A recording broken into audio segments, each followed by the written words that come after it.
Scandale à la CAF.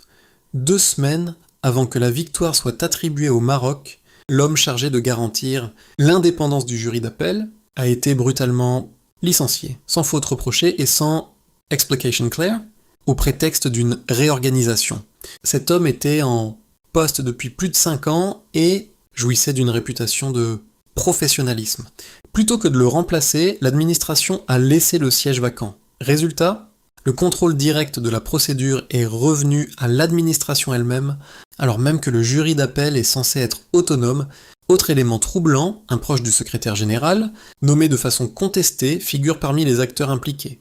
Selon plusieurs sources, sa présence crée un potentiel conflit d'intérêts. Tout cela alimente l'hypothèse et la colère selon laquelle la CAF aurait manipulé le jury pour attribuer la CAN au Maroc. Ce n'est pas une théorie floue, c'est une série de décisions administratives et de nominations dont le calendrier et le manque de transparence posent des questions lourdes sur l'intégrité du processus. On parle d'un organe d'appel vidé de son garant indépendant, d'un siège non pourvu et d'influence rapprochée du sommet. La seule issue crédible, une enquête indépendante et publique, des comptes rendus clairs et, si nécessaire, des recours juridiques. Sans ça, la confiance dans les décisions sportives restera irrémédiablement entamée.